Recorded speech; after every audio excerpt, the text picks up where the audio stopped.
আনাথ, আমি কিচ্ছু জানি না বাবু, আমি কিচ্ছু জানি না, আমার কোনো দোষ নেই। দোষ নেই? যদি তুমি কিছু জেনে থাকো বলছো না কেন? তুমি আমার সাধু সাচ্ছ কেন?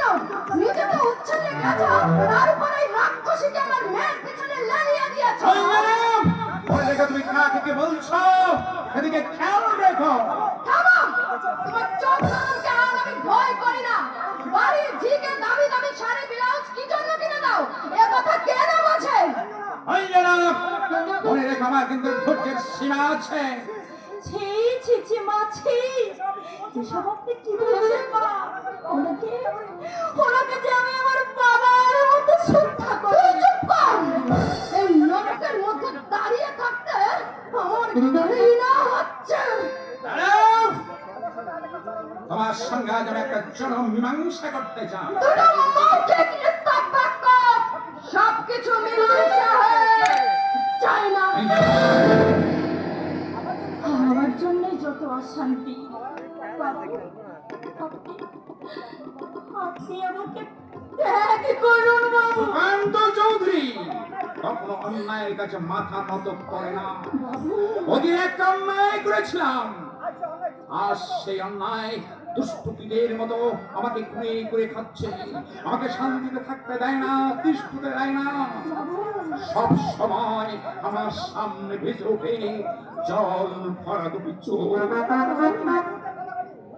মনে পড়ে যায় সেই বিদায় মুহূর্তে কথা করি, ভগবান যদি বাঁচিয়ে রাখেন দিন একরকম কেটেই যাবে। কে বলেছিলেন এই কথা? বলেছিল আমার নিষ্ঠুরতায় বলি এক নিঃস্বাপ প্রাণ বড় বিশ্বাসে তিনি পাই পেয়ে সে আমার কাছে ছুটে এসেছিল। আমি পাষাণের মতো তাকে আমি ফিরিয়ে দিয়েছি, আমি ফিরিয়ে দিয়েছি। আমার বিশ্বাসঘাতক, আমি বেঈমান, আমি প্রতারক। এমন সদস্যই মানুষটিকে এরা কেউ চিনতে পারলো না। বাবুর দুর্ভাগ্য, আরে এদের দুর্ভাগ্য।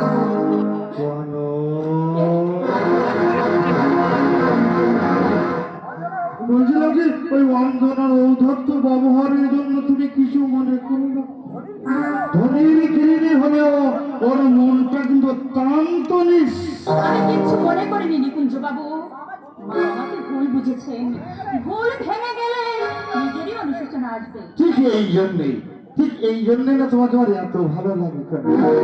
আপনি কি এই কথাই বলতে এখানে এসেছেন? কেন আসি তোমার কাছে বারবার ছুটে আসি, তা তুমি কি বুঝতে পারো না কেন? নিকুঞ্জ বাবু, হ্যাঁ, আমি যে তোমাকে ভালোবাসি। ছি, ছি! আপনার কি বিন্দুমাত্র অপমান বোধ নেই? নেই, কারণ মনের মানুষের অপমান কখনো গায়ে লাগে না। আর মান সম্মান বোধ যদি থাকে তাহলে কখনো কোনো নারীর দেহ পাওয়া যায় না। সবগুলো আমি অনেক আগে ছেড়ে পাঠ দিয়ে দিয়েছি। এসো বেরিয়ে যান, এই মুহূর্তে আপনি বলছেন বেরিয়ে যান। অতি প্রিয়সী পাগল ভ্রমর ওই ফুটন্ত ফুল থেকে ছিটে ফোটা মধু নেবে, তারপরে যাবে, তার আগে নয়। আপনার লজ্জা বলতে কিছু নেই। নেই, কারণ আমি যখন জন্মেছিলাম জন্মের পরে আমার মা নারী কাটতে গিয়ে ভুল করে ওই লজ্জা নামক নারীটা কক্ষেতে পাঁচ দিয়ে গেছে। লজ্জা ঘৃণা ভয় এটিতে আমার মধ্যে কিছুই নেই। নিকুঞ্জ বাবু, দেখুন, বলছিলাম আমি আমি তো আপনার বোনের মতো, বোনকে আমার কুচ্ছিত কথা কি বলা আপনার উচিত? বোনের মতো, বোনের মতো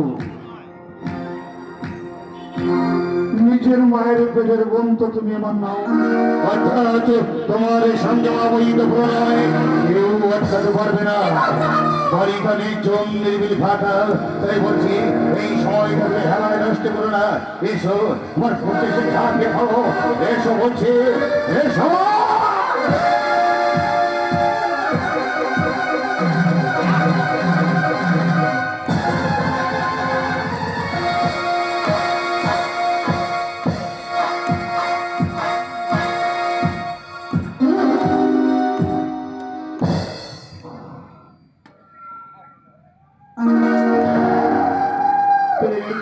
আমাকে এত ধরে কামড়ে দিলি শয়তানি মেরেছিস খোলসির কানা তাই বলে কুতুরে দেবো না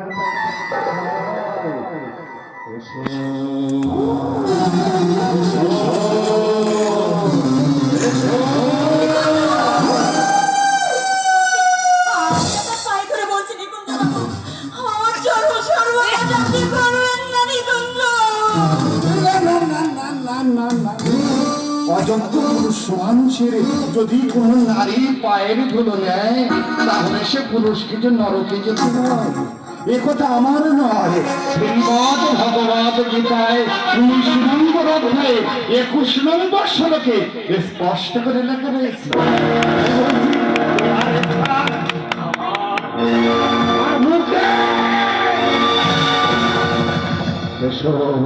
কিছুতেই তুমি আমার হাত থেকে রেহাই পাবে না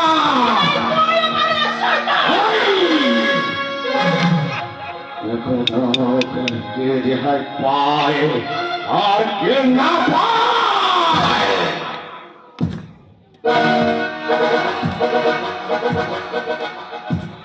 শোনো আজ আমি তোকে সময় দিয়ে যাচ্ছি ভালোভাবে ভেবে চিনতে তুমি উত্তর দেবে তোমার সময় কিন্তু 3 দিন এই 3 দিনের মধ্যেই তুমি যদি সহজে আমার বুকে ঝাঁকে বলতে পারো নইলে তোমাকে কিন্তু আমি জোর করে ভোগ করবো একটা কথা মনে রেখো তুমি আমার হাতে কামড় বসে দিয়েছো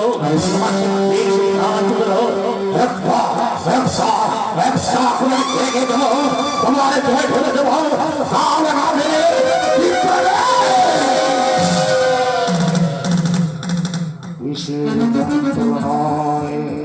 তুমি ছটফট মরবে আর আমি তালি দেখে তোরায় হারব তৃপ্তির হাসি